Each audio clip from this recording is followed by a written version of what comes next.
come all the way down here.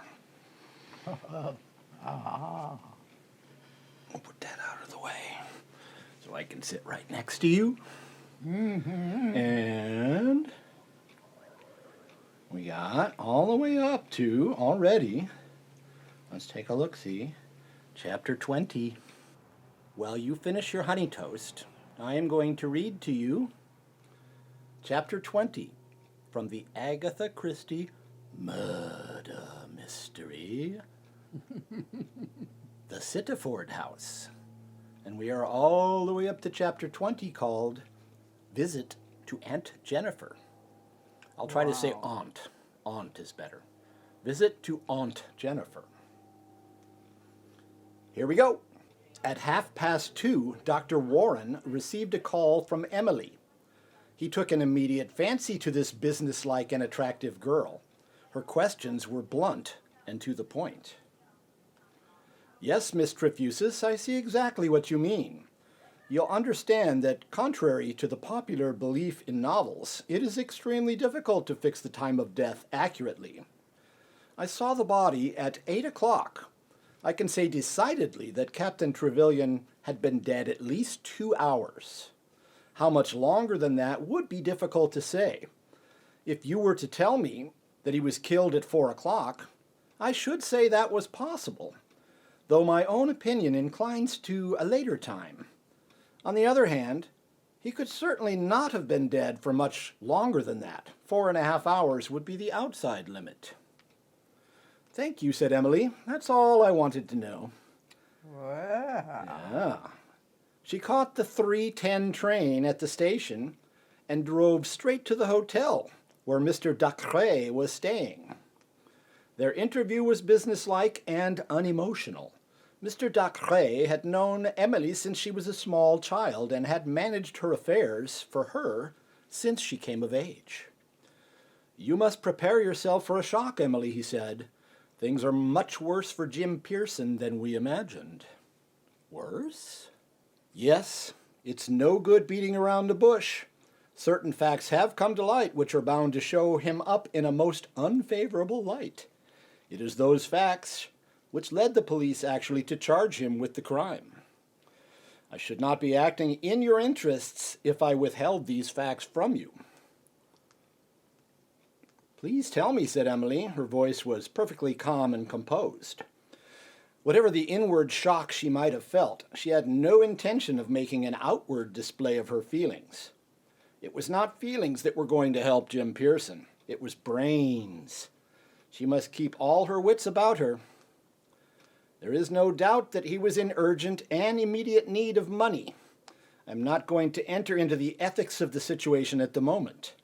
Pearson had apparently, before now, occasionally borrowed money, to use a euphemism, from his firm. That means stealing. I may say without their knowledge. He was fond of speculating in shares, and on one occasion previously, knowing that certain dividends were to be paid into his account in a week's time, he anticipated them by using the firm's money to buy certain shares which he had pretty certain knowledge were bound to go up. That's called insider trading, by the way. You can ask Martha Stewart about that. The transaction was quite satisfactory. The money was replaced, and Pearson really doesn't seem to have had any doubts as to the honesty of the transaction. Apparently, he repeated this just over a week ago. This time, an unforeseen thing occurred. The books of the firm are examined at certain stated times, but for some reason or other, this date was advanced, and Pearson was faced with a very unpleasant dilemma. In other words, he got caught. He was quite aware of the construction that would be put on his action, and he was quite unable to raise the sum of money involved. He admits himself that he had tried in various quarters and failed, when as a last resource, he rushed down to Devonshire to lay the matter before his uncle and persuade him to help him. This Captain Trevelyan absolutely refused to do so. Oh. Yes. Now, my dear Emily, we shall be quite unable to prevent these facts from being brought to light. The police have already unearthed the matter, and you see, don't you, that we have here a very pressing and urgent motive for the crime. The moment Captain Trevilian was dead, Pearson could easily have obtained the necessary sum as an advance from Mr. Kirkwood and saved himself from disaster and possibly criminal prosecution. "Oh, the idiot," said Emily helplessly. "Quite so," said Mr. Ducret dryly. "It seems to me that our only chance lies in proving that Jim Pearson was quite unaware of the provisions of his uncle's will." There was a pause while Emily considered the matter.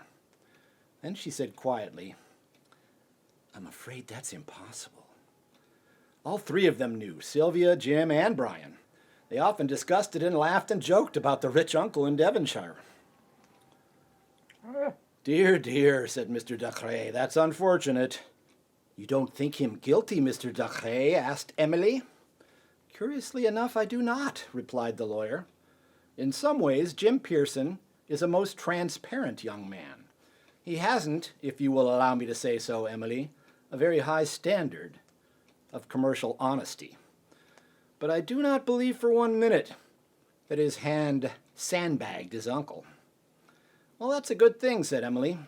"I wish the police thought the same." "Quite so. Our own impressions and ideas are of no practical use. The case against him is unfortunately strong. I am not going to disguise from you, my dear child, that the outlook is bad. I should suggest Lorimer K.C. as the defense. Forlorn hope man, they call him," he added cheerfully. "There is one thing I should like to know," said Emily. "You have, of course, seen Jim?" "Certainly." "I want you to tell me honestly if you think he has told the truth in other respects." She outlined to him the idea that Enderby had suggested to her. The lawyer considered the matter carefully before replying. "It's my impression," he said, "that he is speaking the truth when he describes his interview with his uncle. But there is little doubt that he has got the wind up badly, and if he went round to the window, entered that way, and came across his uncle's dead body, he might just possibly be too scared to admit the fact and have concocted this other story." "That's what I thought," said Emily. "Next time you see him, Mr. Ducret, will you urge him to speak the truth? It may make the most tremendous difference." "I will do so. All the same," he said after a moment or two's pause, "I think you are mistaken in this idea. The news of Captain Trevilian's death was bandied around in Exhampton about 8:30. At that time, the last train had left for Exeter, but Jim Pearson got the first train available in the morning. A thoroughly unwise proceeding, by the way, as it called attention to his movements, which would not have been aroused if he had left by train at a more conventional hour. Now, if, as you suggest, he discovered his uncle's dead body sometime after 4:30, I think he would have left Exhampton straight away. There's a train which leaves shortly after 6 and another at 7:45. "That's a point," admitted Emily. "I didn't think of that." "I have questioned him narrowly about his method of entering his uncle's house," went on Mr. Ducret. "He says that Captain Trevilian made him remove his boots and leave them on the doorstep. That accounts for no wet marks being discovered in the hall. He doesn't speak of having heard any sound, anything at all, that gives him the idea there might have been someone else in the house?" "He didn't mention it to me, but I will ask him." "Thank you," said Emily. "If I write a note, can you take it to him?" "Subject to its being read, of course." "Oh, it will be a very discreet one." She crossed to the writing table and scribbled a few words. "Dearest Jim, everything's going to be all right, so cheer up. I am working like fury to find the truth. What an idiot you've been, darling. Love, from Emily." "There," she said. Mr. Ducret read it but made no comment. "I have taken pains with my handwriting," said Emily, "so that the prison authorities can read it easily. Now I must be off." "You will allow me to offer you a cup of tea?" "No, thank you, Mr. Ducret. I have no time to lose. I'm going to see Jim's aunt, Jennifer." At the Laurels, Emily was informed that Mrs. Gardner was out, but would be home shortly. Emily smiled upon the parlor maid. "I'll come in and wait then. Would you like to see Nurse Davis?" Emily was always ready to see anybody. "Yes," she said promptly. A few minutes later, Nurse Davis, starched and curious, arrived. "How do you do?" said Emily. "I am Emily Trefusis, a kind of niece of Mrs. Gardner's. That is, I am going to be a niece, but my fiancé, Jim Pearson, has been arrested, as I expect you know." "Oh, it's been too dreadful," said Nurse Davis. "We saw it all in the papers this morning. What a terrible business. You seem to be bearing up wonderfully, Miss Trefusis, really wonderfully." There was a faint note of disapproval in the nurse's voice. Hospital nurses, she implied, were able to bear up owing to their force of character, but lesser mortals were expected to give way. "Well, one mustn't sag at the knees," said Emily. "I hope you don't mind very much. I mean, it must be awkward for you to be associated with a family that has got a murder in it." It's very unpleasant, of course," said Nurse Davis, unbending at this proof of consideration. "But one's duty to one's patient comes before everything." "How splendid," said Emily. "It must be wonderful for Aunt Jennifer to feel she has somebody upon whom she can rely, like you and me." "Oh, really," said the nurse, simpering. "You are too kind. But of course I have had curious experiences before this. Why, at the last case I attended—" Emily listened patiently to a long and scandalous anecdote comprising complicated divorce and paternity questions.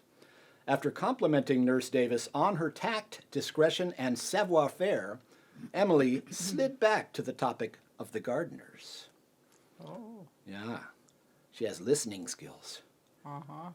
"I don't know about Aunt Jennifer's husband at all," she said. "I've never met him. He never goes away from home, does he? No, poor fellow. What exactly is the matter with him?" Nurse Davis embarked on the subject with professional gusto. "So really, he might get well again any minute?" Emily murmured thoughtfully. "He would be terribly weak," said the nurse. "Oh, of course. But it makes it seem more hopeful, doesn't it?"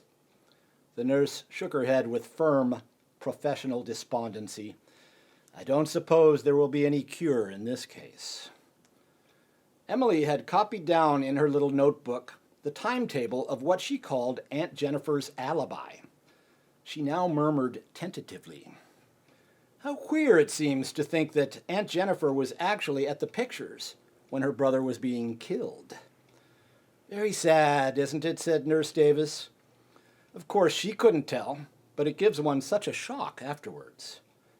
Emily cast about in her mind to find out what she wanted to know without asking a direct question. "Didn't she have some queer kind of vision or premonition?" she inquired.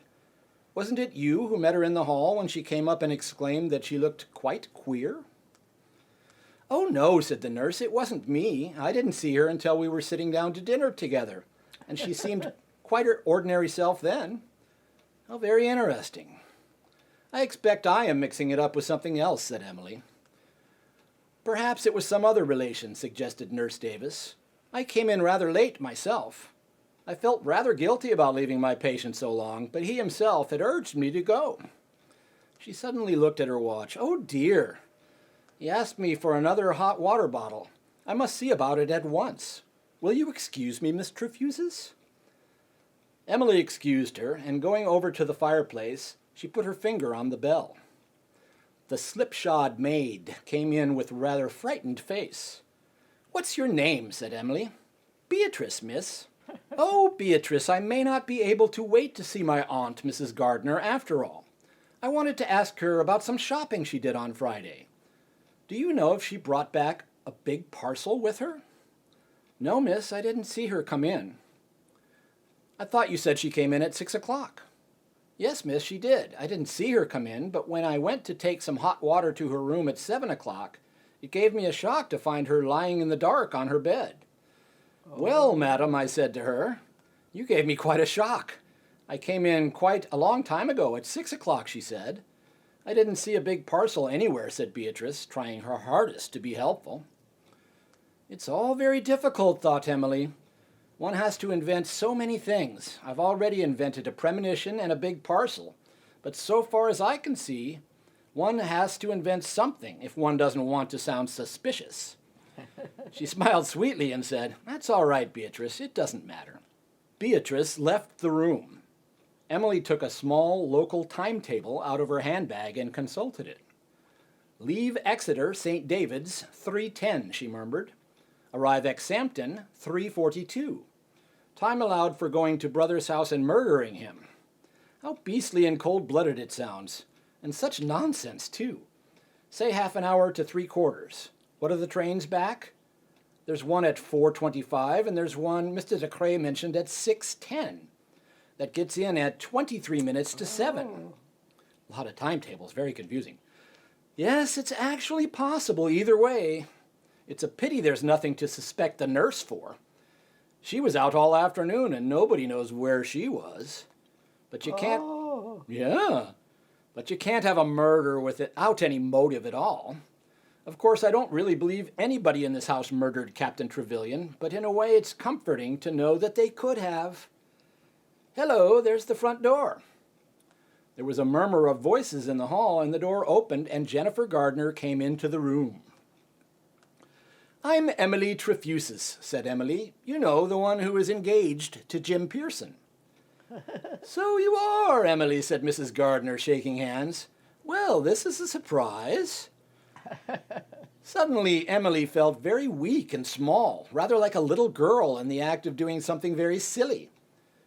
An extraordinary person, Aunt Jennifer.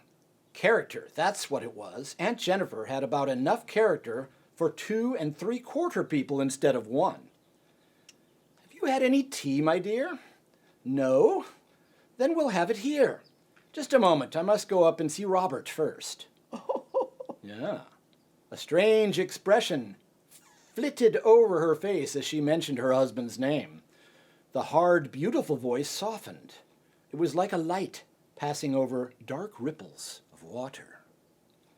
She does adore him, thought Emily, left alone in the drawing room. All the same, there's something frightening about Aunt Jennifer. I wonder if Uncle Robert likes being adored quite as much as that. When Jennifer Gardner returned, she had taken off her hat. Emily admired the smooth sweep of the hair back from her forehead. "Do you want to talk about things, Emily, or don't you? If you don't, I shall quite understand." "It isn't much good talking about them, is it?" "We can only hope," said Mrs. Gardner, "that they will find the real murderer quickly. Just press the bell, will you, Emily? I'll send nurse's tea up to her. I don't want her chattering down here. How I hate hospital nurses." "Is she a good one?" "I suppose she is. Robert says she is, anyway. I dislike her intensely, and I always have. But Robert says she's far and away the best nurse we've had." "She's rather good-looking," said Emily. "Nonsense. With her ugly, beefy hands." Emily watched her aunt's long white fingers as they touched the milk jug and the sugar tongs. Beatrice came, took the cup of tea and a plate of eatables, and left the room. "Robert has been very upset over all this," said Mrs. Gardner. "He works himself into such curious states. I suppose it's all part of his illness, really. He didn't know Captain Trevelyan well, did he?" Jennifer Gardner shook her head. "He neither knew him nor cared about him, to be honest. I myself can't pretend any great sorrow over his death. He was a cruel, grasping man, Emily. He knew the struggle we have had, the poverty. He knew that a loan of money at the right time might have given Robert special treatment that would have made all the difference. Well, retribution has overtaken him." Yes. She spoke in a deep, brooding voice. "What a strange woman she is," thought Emily.